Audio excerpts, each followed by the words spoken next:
وقال الشیطان لما قضی الامر، اور شیطان کہے گا جب کہ فیصلہ ہو چکے گا، یعنی جنتی جنت میں پہنچ گئے، دوزخیوں کے لیے دوزخ کا والعیاذ باللہ تعالی اللہم اجرنا من النار فیصلہ ہو چکے گا، اس وقت شیطان پھر کہے گا، یہ آخری اس کا اعلان ہے، یہ شیطان سے انسان کی آخری ملاقات ہے، ان اللہ وعدکم وعد الحق، بے شک اللہ نے جو تم سے وعدہ کیا تھا وہ سچا وعدہ تھا۔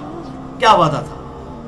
کہ دیکھو میری کتابوں کی پیروی کرنا، میرے پیغمبروں کی پیروی کرنا تو تمہیں ہمیشہ کی ابدی نعمتیں جنت میں دوں گا، اور اگر نبیوں کی مخالفت اختیار کی، میری توحید کا انکاری ہوئے، میرے پیغمبروں کی اطاعت اختیار نہ کی تو دوزخ تمہارا مقدر ہوگی۔ یہ وہ وعدہ۔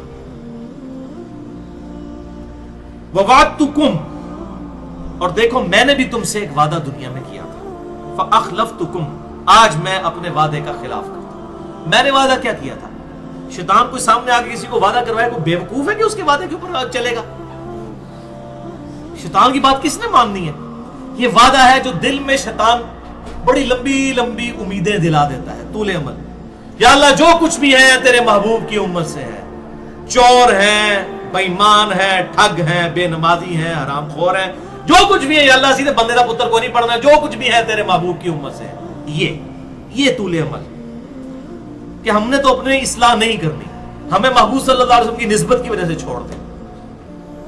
حالانکہ قرآن حکیم میں سورۃ الفرقان آیت نمبر 30 پارہ نمبر 19 کے پہلے صفحے پہ قیامت والے دن رسول اللہ شکایت کریں گے، وقال الرسول یا رب ان قوم اتخذوا هذا القرآن مہجورا، اور رسول اللہ کہیں گے کہ اے اللہ میری قوم نے قرآن کو پیٹھ کے پیچھے ڈال دیا تھا۔ رسول اللہ شکایت کریں گے امت کی کہ قرآن کو انہوں نے چھوڑ دیا تھا، اپنے اپنے بزرگوں اور اپنے اپنے بابوں کے پیچھے لگ گئے تھے۔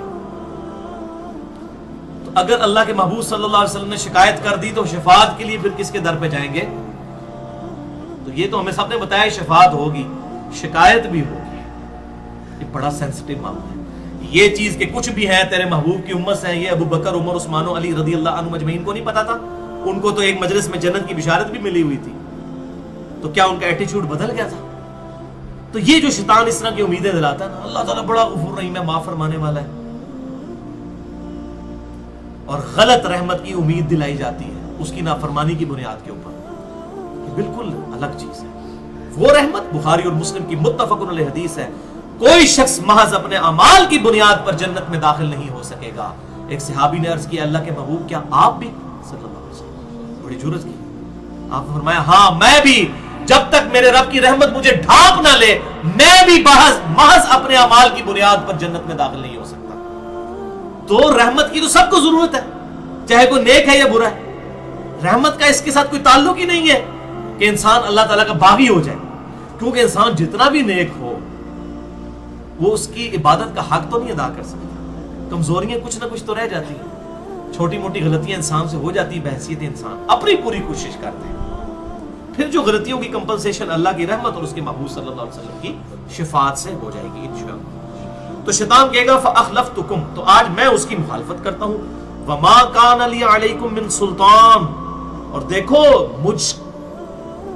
میرے لیے تمہارے خلاف کوئی دنیا میں زور نہیں تھا، مجھے کوئی اختیار نہیں تھا کہ تم پر سلطان کوئی زور رکھتا، إِلَّا أَن دَعُوتُكُمْ، سوائے اس کے کہ میں نے تمہیں دعوت دی تھی، میرا کوئی ٹینجیبل زور نہیں تھا کہ میں تمہیں حق کے راستے سے روک لیتا فزیکلی سامنے آ کر۔ ہمارے آباء و اجداد میں کبھی کوئی واقعہ رپورٹ نہیں ہوا کہ کوئی شخص اپنی مرضی سے مسجد کی طرف نماز پڑھنے کے لیے جا رہا ہو اور شیطان مسجد کے دروازے کے باہر کھڑا ہو کہ میں تمہیں آج مسجد نہیں بڑھنے دینا، کبھی نہیں ایسا ہوگا، اور نہ ایسا کبھی ہوگا کہ اذان ہو تو آپ کے پاؤں خود بخود مسجد کی طرف چل پڑے، یہ بھی نہیں۔ دنیا میں اللہ نے کھلی چھٹی دی ہے، چاہے اس طرف جاؤ چاہے اس طرف جاؤ، لیکن آخرت میں پکڑ ہو جائے گی۔ تو شیطان کہے گا وَمَا كَانَ لِي عَلَيْكُمْ مِنْ سُلْطَانٍ، دیکھو میرے پاس کوئی زور نہیں تھا کہ میں تم پر کوئی زور رکھتا، مگر یہ کہ میں نے صرف تمہیں دعوت دی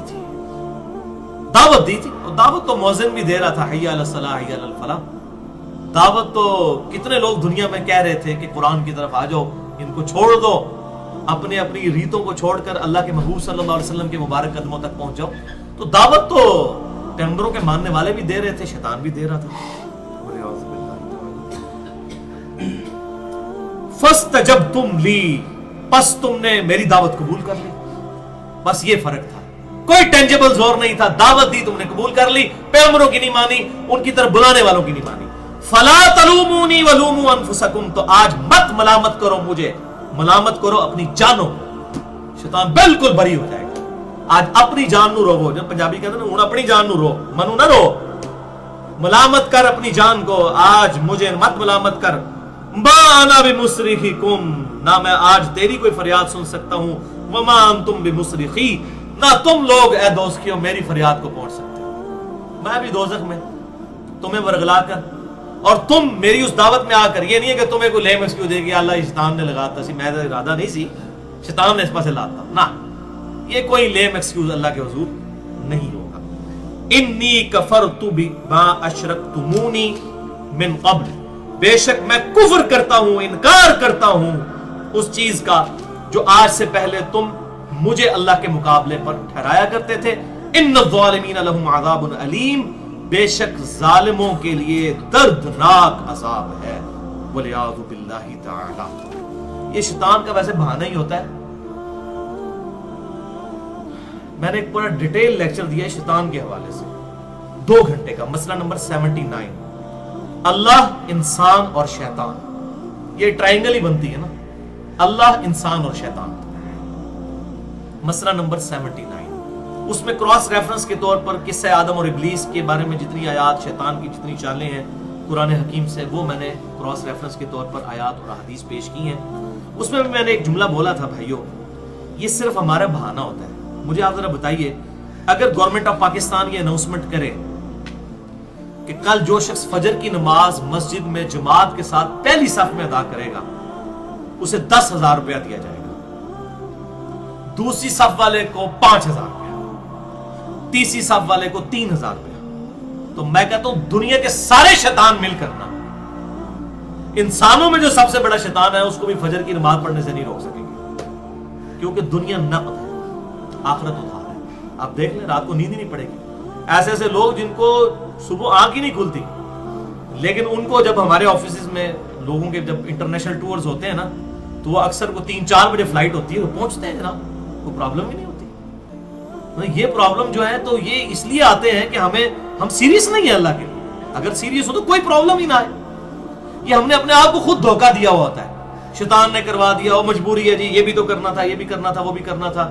بس بچیوں کے ہاتھ پیلے ہو جائیں پھر میں مسجد میں ہی بیٹھا رہوں گا، پھر ظاہر ہے کال ہے ویسے تو ہم ٹوڈا مار کے کٹ دینا ہے، مسجد ہی بہنا ہے ویلے ہو کے. لن تنالوا البر حتى تنفقوا مما تحبون، تم کبھی بھی نیکی کے اعلیٰ ترین حصے کو پا ہی نہیں سکتے جب تک کہ اپنی پسندیدہ چیز اپنے رب کے حضور پیش نہ کرو. تو سب سے پسندیدہ چیز انسان کی جوانی ہے. بڑھاپے میں جا کر کے تو شیر بھی شکار کرنا چھوڑ دیتا ہے. تو یہ شیطان کہے گا کہ میں آج انکار کرتا ہوں، تو اللہ تعالیٰ فرما رہا ہے ان الظالمین لهم عذاب علیم، بے شک ظالموں کے لیے دردناک عذاب ہے. وادخل الذین آمنوا وعملوا الصالحات جنات تجری من تحتها الانہار، اور داخل کر دیا جائے گا. یہ سائملٹینیس کنٹراسٹ آیا، دوستیوں کا ذکر ہے اب جنتیوں کا بھی. ایمان والوں کو وعملوا الصالحات، جنہوں نے نیک عمل بھی کیے، صرف دودھ پینے والے مجنون نہیں بلکہ نیک اعمال کرنے والے. جنات تجری من تحتها الانہار، ان باغات میں جن کے نیچے نہریں بہتی ہوں گی. خالدین فیہا، جس میں رہیں گے ہمیشہ ہمیش. بِإِذْنِ ربہم، اپنے رب کے اذن سے.